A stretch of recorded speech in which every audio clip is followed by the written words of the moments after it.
Hello everyone. Sunday है आज। रात को 9 बजे मैं ये वीडियो बना रहा हूँ। 2 दिन से थोड़ा बिजी था, मैं वीडियो नहीं बना पाया। आज सोच रहा था मैं किस चीज़ पे वीडियो बनाऊँ, तभी मुझे दिखा जो लास्ट हमारा वीडियो था उसमें हमारे एक सब्सक्राइबर ने एक कमेंट डाला है। लास्ट वीडियो में मैंने एक स्टेटमेंट दिया था, एक बात बोला था कि एआई कभी सेल्स नहीं कर सकता, एआई बेच नहीं सकता, मैन्युफैक्चर कर सकता है पर बेच नहीं सकता। तो उन्होंने कहा ये स्टेटमेंट गलत है। मतलब उनका कहने का मतलब है कि एआई जो है बहुत अच्छे से बेच सकता है। देखो, मेरा कहने का मतलब ये नहीं है कि एआई में काबिलियत नहीं है। एआई काबिल है, एआई हर चीज़ के काबिल है, सब कुछ कर सकता है। नहीं भी कर सकता है तो अगले 2-3 साल में, 5 साल में वो सब कुछ करने लग जाएगा। मेरा यहाँ पे कहने का मतलब है कि we as a human being, हम लोग एआई को कितना हमारे अपने लाइफ में एक्सेप्ट करेंगे। और ये बात मैं हवा में नहीं बोल रहा हूँ, एज अ हाइपोथेसिस नहीं बोल रहा हूँ, चीज़ें मैंने एक्सपीरियंस की हैं उस वजह से मैं बोल रहा हूँ। Because I have been into this field. मेरा काम लीड जनरेशन का, बिजनेस डेवलपमेंट का है। बहुत सारी कंपनीज़ का हम बिजनेस डेवलप करते हैं। यूएस के बहुत सारे क्लाइंट्स हैं मेरे। दिन में 500-600 कोल्ड ईमेल्स जाते हैं या फिर फॉलो अप ईमेल्स जाते हैं। दे आर हाईली पर्सनलाइज्ड, और वो एक इंसान के बस की बात नहीं है कि बैठ के 500 लोगों को हाइपर पर्सनलाइज्ड ईमेल्स भेजें। तो सारा काम एआई से ही होता है। मगर इतना सब करने के बाद भी अब जैसे क्लाइंट्स का रिएक्शन आता है, जिस तरीके से हम देखते हैं स्पेशली यूएस में, लोगों का ना एक फैटिग आ चुका है एआई से। उनको पता चल जाता है, the moment they read any email उनको पता लग जाता है कि ये क्लॉड के द्वारा जनरेटेड है। इनफैक्ट काफ़ी सारे लोग हैं जो इस बात पे मज़े भी लेते हैं, थोड़ी खिंचाई करते हैं। एक मेरा क्लाइंट है, वो मार्केटिंग एजेंसी वाला है यूएस का। तो उसको मेल जाते ही वो पहले ही बोलता है कि promise made is not from Claude. उसको पता लग जाता है ये चीज़ें। तो ऐसी चीज़ें होती रहती हैं और फिर हम पर्सनली उसको देखते हैं। तो एनीवेज, सेल्स देखो, सेल्स बहुत टाइप के हैं। Sales B to B, B to C. B to C जो है सेल्स, डायरेक्ट कस्टमर, अगर छोटे पैमाने पे है, वो छोटा टिकट प्राइस है तो चलो एआई थोड़ा बहुत काम आ जाता है। बट एआई, मैं ना एक आर्टिकल पढ़ रहा था कुछ दिनों पहले, आई थिंक 1-2 दिन पहले ही मैं एक आर्टिकल पढ़ रहा था। उसमें उन्होंने ये बताया कि सेल्स के जितने भी स्टेजेस होते हैं, 6-7 स्टेजेस होते हैं सेल्स के, राइट फ्रॉम, वो पूरा फनल होता है। तो हर एक स्टेज के लिए एक स्पेशलिस्ट एआई एजेंट है, और हम चाहे तो उन सबको एक साथ यूज़ करके पूरा एक सेल्स फनल बना सकते हैं। वो सब है, वो सब पॉसिबल है। टेक्नोलॉजी हर चीज़ में हमको मिलता है। मगर देखो, सेल्स क्या है ना, बड़ी ही इमोशनल सी चीज़ है। और human beings are not very logical buyers, we are emotional buyers. हम देखो, कलर को लेके इमोशनल हो जाते हैं, कोई कार लेनी है मॉडल को लेके इमोशनल हो जाते हैं। ऐसी चीज़ें जो हमको ज़रूरत नहीं है, जैसे लोग आईफोन लेते हैं। अब I am sure, very sure के अनटिल एंड अनलेस वो कोई बहुत हाई लेवल व्लॉगिंग कर रहे हैं, नॉर्मल जो लोग हैं उनका काम एंड्रॉयड में भी हो जाएगा, फिर भी वो आईफोन ले रहे हैं। या एंड्रॉयड लेते हैं 40-45 हज़ार का, वो फ्लैगशिप मॉडल ले लेते हैं। कोई हाई एंड फोटोग्राफी या वीडियो शूट वूट उतना कोई नहीं करता है। ठीक है, ज़्यादातर लोग नॉर्मल काम ही करते हैं, वही फ़ोटो खींच के टेढ़ी मेढ़ी सी, फिर उसको फ़िल्टर लगा के धो के साफ़ करके उसको पोस्ट करना। वो 15-16 हज़ार के मोबाइल में भी हो जाता है, फिर भी लोगों को 45 हज़ार की फ्लैगशिप मोबाइल लेनी होती है। सो कहने का मतलब ये है कि most of us are emotional buyers. तो बी टू सी जितनी भी चीज़ें हैं, अब ग्रॉसरी व्रॉसरी है वो तो चलो पाइपलाइन में आ जाता है चीज़। बट जो भी चीज़ हम, जैसे फ़ोन खरीदना है, कार खरीदना है, ये सब चीज़ें हम इमोशंस के उसमें आके खरीदते हैं। और बी टू बी तो बिल्कुल लॉजिकल बाइंग होता है। जैसे कोई, जैसे मान लो एमआरएफ है, वो मारुति को टायर बेच रहा है, तो वो बी टू बी सेल्स है। उसमें कोई वो ये नहीं बोलेगा कि दिवाली ऑफर है ले लो, या भाभी जी खुश हो जाएंगी ले लो, बच्चे खुश हो जाएंगे ले लो। नहीं, वो प्योर एक्सेल शीट पे सारा काम होता है कि ये हमारा ऑफ़र है, हमारे राइवल का वो ऑफ़र है, तो हमसे अगर आप लोग ले लोगे तो इतना बेनिफिट होगा। तो मारुति सारा चीज़ स्टडी करता है, करके डिसाइड करता है कि एमआरएफ का लेना है या सियाट का लेना है। तो वो that's the pure logical decision. तो बी टू बी तो बिल्कुल लॉजिकल है। तो एआई सेल्स में कितना काम आएगा, टेक्निकली, टेक्नोलॉजी वाइज, तो वो सारा पाइपलाइन बना के देता है। मगर मैं यहाँ पे इमोशंस की बात कर रहा हूँ। जैसे तुम सेल्स का छोड़ो, तुम अगर अपने आप को भी देखो, मान लो किसी दिन है तुमको थोड़ा हैवी फील हो रहा है, मन थोड़ा भारी हो रहा है, तुमको अच्छा नहीं लग रहा है, मूड थोड़ा ख़राब है, तुम्हारा मन करेगा कि यार कोई पुराना दोस्त जो मेरा है स्कूल या कॉलेज का, उससे बात करते हैं, थोड़ा मन हल्का होगा, थोड़ा बात करते हैं, थोड़ा डिस्कस करते हैं। तो उसके जगह अगर तुम एआई का कोई एजेंट उठा लो, क्लॉड उठा लो, और उसको अपनी प्रॉब्लम्स बताओ, आई एम श्योर क्लॉड तुमको अब तुम्हारे दोस्त से भी अच्छी जवाब देगा। पर क्या तुम सेटिस्फाइड महसूस करोगे? ये सवाल तुम अपने आप से पूछो। क्या तुम सेटिस्फाइड महसूस करोगे कि मैं, एआई तो तुमको बहुत अच्छा जवाब देगा एकदम दोस्त बन के, और आई एम श्योर उसके जो सजेशंस होंगे वो ज़्यादा प्रैक्टिकल होंगे, वो ज़्यादा फैक्चुअली करेक्ट होंगे। बट फिर भी तुम्हारा मन हल्का नहीं होगा। तुम्हारा मन हल्का तभी होगा जब तुम अपने उस दोस्त से या अपने सीनियर से या जो भी भरोसे वाला व्यक्ति है, तुम उससे बात करोगे। ये फ़र्क है एआई और एक इंसान में। एआई में प्रॉब्लम नहीं है, but we as a human being ना, वी स्विच ऑफ। जैसे ही हमें पता लगता है कि यार ये एआई से बात कर रहा हूँ मैं, या एक एआई जनरेटेड चीज़ है, एक एक स्विच होता है जो हम ऑफ कर देते हैं, हमको वो सैटिस्फैक्शन आता ही नहीं है। मैं इस चीज़ की बात कर रहा हूँ। तो जब हमें फ्रेंड चाहिए तो हमें फ्रेंड ही चाहिए। हम एआई के साथ वो चीज़ें करके कर भी लोगे तो तुमको वो सैटिस्फैक्शन, वो मज़ा, वो चीज़ नहीं आएगा। जो फुलफिलमेंट, जो सैटिस्फैक्शन होता है ना एक दोस्त से बात करने का, वो कभी नहीं आ सकता। तो जो बाइंग होती है वो हमेशा इमोशनल चीज़ होती है। तो एआई कितना कन्विंस करेगा, कर पाएगा और कर भी लेगा तो कितना तुम उसको एक्सेप्ट करोगे, that I am very sure कि तुम उतना सेटिस्फाइड नहीं होगे एक एआई के साथ compare to a human being. इस पे एक रिसर्च हुआ था, तब तो एआई था भी नहीं। आई थिंक 2002 में नोबेल प्राइज़ मिला था। एक साइकोलॉजिस्ट थे डैनियल kahneman करके। तो उन्होंने ये बोला था कि ह्यूमन ब्रेन जो होता है ना, जो भी डिसीजन लेता है, बाइंग डिसीजन या कुछ भी हो, हमारे ब्रेन में 2 सिस्टम होता है, सिस्टम 1, सिस्टम 2। सिस्टम 1 जो है वो फटाफट डिसीजन लेता है ना? तुरंत गट फीलिंग जिसको बोलते हैं कि कुछ है सामने, फटाक से हम उसको जो है लेबल कर देंगे, ये अच्छा है, ये बुरा है, ये कैसा है। और लेबल सिस्टम 2 जो है वो बहुत गहराई में सोचता है, एनालाइज़ करता है चीज़ों को, ठीक है? वो बिल्कुल एनालिटिकल होता है। तो 95% जो हमारी बाइंग डिसीजंस होती हैं, वो सिस्टम 1 के द्वारा आती हैं। जबकि होना ये चाहिए था, जैसे अगर आप शार्क टैंक देखो, शार्क टैंक में कैसा होता है कि एक एंटरप्रेन्योर होता है, वो अपनी कंपनी को सामने रखता है और वो कोशिश करता है कि जो 5-6 इन्वेस्टर्स बैठे हैं, उनमें से कोई लोग उसकी कंपनी में इंटरेस्टेड हों, उसमें पैसा लगाएँ, इन्वेस्ट करें, बदले में कुछ शेयर्स दें।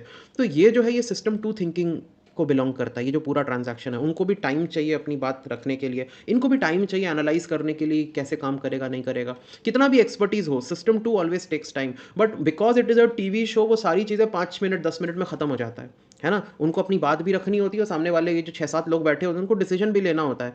तो इसलिए हम देखते हैं शार्क टैंक जैसे कितने ही जितने भी शोज़ होते हैं, उसमें जितने भी इन्वेस्टमेंट्स वगैरह होती हैं, मेजॉरिटी इन्वेस्टमेंट्स खराब इन्वेस्टमेंट्स होती हैं। जो अच्छे वाले हैं उनको छोड़ देते हैं और जो बुरे वाले हैं उनको ले लेते हैं, और जिनमें भी इन्वेस्ट करते हैं इवेंचुअली वो 90% तो बेकार इन्वेस्टमेंट होता है, वो कहीं नहीं जाती है वो सब कंपनीज़, क्योंकि वो सिस्टम 1 के थ्रू उन्होंने वो डिसीजन लिया है, फटाक से डिसीजन ले लिया है, गट फीलिंग से डिसीजन ले लिया है। जबकि ये इस टाइप के डिसीजन सिस्टम 2 के डिसीजंस होते हैं, इसको टाइम चाहिए, बहुत एनालिसिस करना पड़ता है।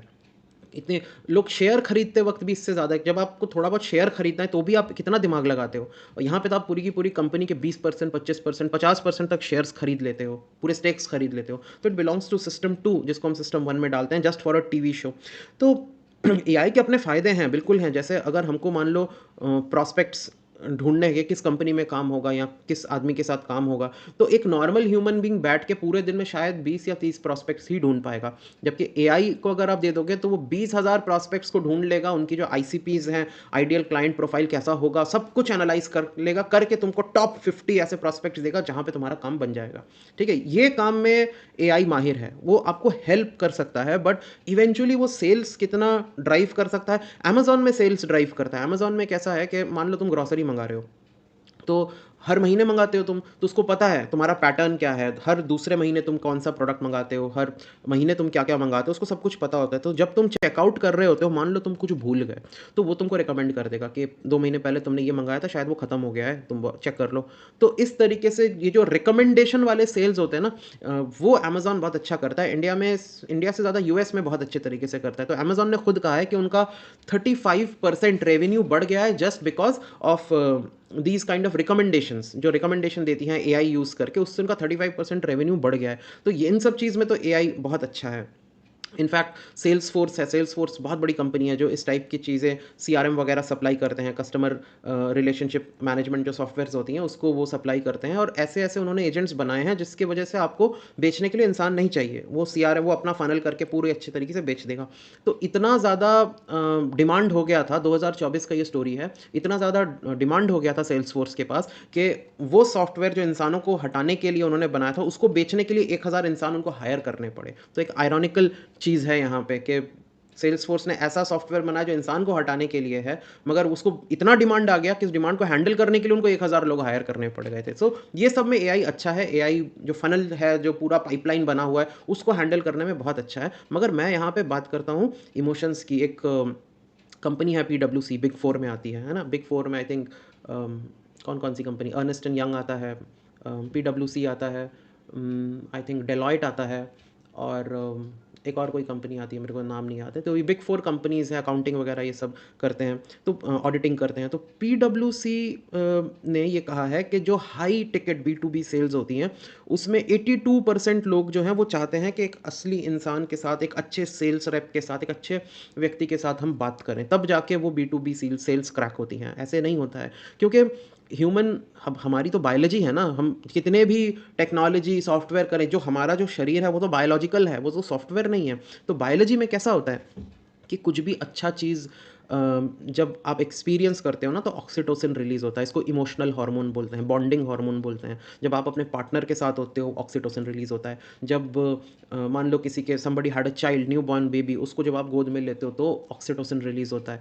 तो या आप किसी पुराने दोस्त से बहुत सालों बाद मिले, आपका बेस्ट फ्रेंड था, उससे आप मिले, तो ऑक्सीटोसिन रिलीज़ होता है। ऑक्सीटोसिन इंसानों के साथ ही रिलीज़ होता है। एक इंसान दूसरे इंसान के साथ मिलता है, तभी ऑक्सीटोसिन वो चीज़ रिलीज़ होती है। तो सेल्स में भी ऐसा ही है। 2 दुकानें हैं, आइडेंटिकल चीज़ बेच रहे हैं, आइडेंटिकल प्राइस पे बेच रहे हैं, पर फिर भी तुम्हारा फेवरेट होगा कोई ना कोई, जस्ट बिकॉज़ क्योंकि शायद इसका ओनर तुम्हारे साथ अच्छे से बात करता है, तो उसका व्यवहार अच्छा है। तो तुम एक दुकान पे जाते हो, एक पे नहीं जाते हो, जबकि दोनों में क्वालिटी सेम है, प्राइस सेम है। तो ये होता है चीज़, हमको कहाँ अच्छा लगता है, किसके पास जाके ऑक्सीटोसिन ज़्यादा रिलीज़ होता है, ठीक है? तो एआई कभी भी ऑक्सीटोसिन रिलीज़ नहीं करा सकता, और अगर टेक्नोलॉजी आ भी गया, तुम अपने आप को स्विच ऑफ कर लोगे, ठीक है? The moment you come to realise that you are fighting with an AI agent, you are talking to an AI agent, वो फ़ील नहीं आएगा। एआई तो तुम्हारे गर्लफ्रेंड का भी रोल प्ले कर सकता है। एआई इतना एडवांस्ड है, और आने 5 साल में, आगे वाले 5 साल में वो इतना एडवांस्ड हो जाएगा that it can mimic like a proper girlfriend. क्या तुम बनाना चाहोगे कि एक इंसान छोड़ के एक मशीन को? क्या तुम एक्सेप्ट करोगे? ये क्वेश्चन है, ये प्रॉब्लम है। एआई के काबिलियत पे प्रॉब्लम नहीं है, उस पे शक नहीं है, एआई सब कुछ कर सकता है। पर हम किस एक्सटेंड तक उसको एक्सेप्ट करेंगे, that is the problem. The moment we come to realise that we are dealing with AI, एक स्विच ऑफ हो जाता है हमारा। एआई क्या है, बेकार है। 40,000 का तुमने फ़ोन लिया किसी ई कॉमर्स प्लेटफॉर्म से, उसमें कुछ खराबी निकल आई, तुम चैट बॉक्स पे गए, कंप्लेन किया, और तुम कंप्लेन कर रहे हो, बात कर रहे हो, बाद में पता लगा कि जो इन लोगों ने बेचा, जो मालिक है, जो इंसान है, वो तो आराम से सो रहे हैं, तुम एक चैट बॉक्स से लड़े जा रहे हो पिछले आधे घंटे से। कैसा लगेगा तुमको? तो human beings are important, oxytocin के लिए भी, वेंटिंग आउट के लिए भी, हर चीज़ के लिए ह्यूमन, क्योंकि ह्यूमन ब्रेन फटीक्ड हो जाता है, परफेक्टनेस से भी फटीक्ड हो जाता है। जो मेरे अमेरिकन क्लाइंट्स हैं, वो परफेक्ट ईमेल पढ़ पढ़ के थक गए हैं कि यार क्या है, क्योंकि भेजने वाले ने तो एक क्लिक मारा होगा, प्रॉम्प्ट लिख के एक सुंदर सा एक मारा होगा, वो पूरा लिख गया, 500 पेज का 500 वर्ड्स का ईमेल। अब पढ़ने वाला थक रहा है उसको पढ़ने में, क्योंकि वो पढ़ने के लिए तो एआई यूज़ नहीं करेगा ना, उसको तो खुद पढ़ना पड़ेगा। और सामने वाले ने लो एफर्ट चीज़ करी है, और इसको दिमाग लगाना पड़ रहा है अपना। So they are fatigued of so much perfectness, आपको भी एक टाइम के बाद वो लगेगा। तो वो फ्लॉज, वो human things are important, specially in these high ticket बी2बी सेल्स, स्पेशली इफ़, क्योंकि अगर आपके अंदर ऑक्सीटोसिन ही रिलीज़ नहीं हुआ ना, तो हर चीज़ का मज़ा ख़त्म हो जाएगा। काम करने का मज़ा ख़त्म हो जाएगा, बिजनेस करने का मज़ा ख़त्म हो जाएगा, जो भी आप काम करते हो, I am sure you must love your work, वो मज़ा ही ख़त्म हो जाएगा अगर एआई के साथ ही आपको डील करना पड़ गया। And sometimes it gets even creepy. Google ने एक एआई असिस्टेंट निकाला था, आई थिंक डुप्लेक्स या डुप्ले नाम था उसका। उसमें क्या होता था कि मान लो मैंने इंस्टॉल किया डुप्ले को, और मैं अपने दोस्त से बात कर रहा हूँ, ठीक है? तो वो डुप्ले सब कुछ सुनेगा, वो सुनेगा कि मैं कैसे बात करता हूँ, वो सामने वाला कैसे बात करता है, किस टाइप की बातें करता है। अगली बार जब वो फ़ोन करेगा, मैं फ़ोन नहीं उठाऊंगा, डुप्ले फ़ोन उठाएगा। फिर डुप्ले उससे वैसे ही बात करेगा जैसे मैं करता हूँ, मेरी आवाज़ पे, और बिल्कुल उसी तरीके से, और मेरे दोस्त को पता ही नहीं चलेगा कि मैं हूँ कि कोई और है, कि वो मशीन है। वो आधे आधे घंटे तक गप मारते रह गया, और पता लगा कि वो मशीन से बात कर रहा है। सोचो कितना क्रीपी है, कितनी घटिया चीज़ है कि एक व्यक्ति आपसे बात कर रहा है, और आपने एक एआई असिस्टेंट को लगा दिया कि जाओ झेलो उसको।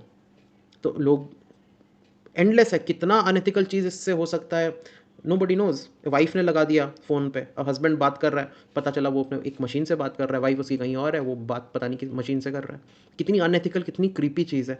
तो और इसके लिए हमें कोई रिसर्च 2002 में नोबेल प्राइज़ विनिंग रिसर्च की ज़रूरत नहीं है, कॉमन सेंस है। हमारे देश में हज़ारों साल से ट्रेडिंग होती आ रही है, बहुत सारी ट्रेडिंग कम्युनिटीज़ है। अगर आप देखो, मारवाड़ी है, नॉर्थ में बनिया है, साउथ में चट्टियार्स हैं, सबका धंधा हज़ारों साल से ना सिर्फ भरोसे पे होता है। भरोसा बहुत बड़ी चीज़ है, और एक वो ह्यूमन टच एंड फील कि कैसा लग रहा है। तुम देखो ये कि लोग सब्ज़ी कहीं से भी खरीद लेंगे, ग्रॉसरी कहीं से भी खरीद लेंगे, पर सबका ना शहर में एक ही ज्वेलर होता है, क्योंकि jewellery is a big ticket sale, वो बड़ी चीज़ें होती है, बहुत ज़्यादा पैसा लगता है। तो नॉर्मली लोग उसी ज्वेलर के पास जाते हैं जहाँ पे उनको विश्वास तो है ही, प्लस एक फ़ील गुड फैक्टर होता है, एक अच्छा लगता है उसके यहाँ जाके, हाँ, बात करके, उनका व्यवहार, वो सारी चीज़ें अच्छा लगता है। तो अच्छा लगने वाली चीज़ is a very human thing and the moment you come to know that you are dealing with an AI, वो अच्छा लगने वाला चीज़ खत्म हो जाएगा, बिल्कुल खत्म हो जाएगा। तो फिर ह्यूमन वो स्विच ऑफ कर लेगा, वो कितना भी एआई परफेक्ट बन जाए। Human being will pull themselves back, that is the problem in AI led sales. तो मैं यही कहने की कोशिश कर रहा था, आई होप थोड़ा बहुत चीज़ क्लियर है और अच्छा है कि आप लोग क्वेश्चन करते हो, बिल्कुल क्वेश्चन करना चाहिए जो भी चीज़ है, तो मुझे भी आइडियाज़ आता है कि मैं किस पे वीडियो बनाऊँ और क्या करूँ। तो आप लोग क्वेश्चन भेजा करो, मैं ज़रूर उस पे आंसर करूँगा और उसी रिलेटेड चीज़ों पे मैं वीडियो बनाऊँगा, तो उससे जो है तो हमारा जो वीडियो है वो भी इंटरैक्टिव होगा और उसमें मज़ा भी आएगा। तो प्लीज़ कीप क्वेश्चनिंग, जो कमेंट सेक्शन है उसमें आपके जो भी डाउट्स हैं, किसी और टॉपिक पे भी कोई भी बात करनी है तो ज़रूर आप भेजिए, मेरे पास टाइम रहता है तो मैं बिल्कुल बनाऊँगा और आई एम श्योर मैं दिन की एक वीडियो बना ही सकता हूँ, इतना टाइम होता ही है मेरे पास। तो मिलेंगे फिर, शायद कल मिलेंगे अगले वीडियो में, तब तक थैंक यू, टेक केयर।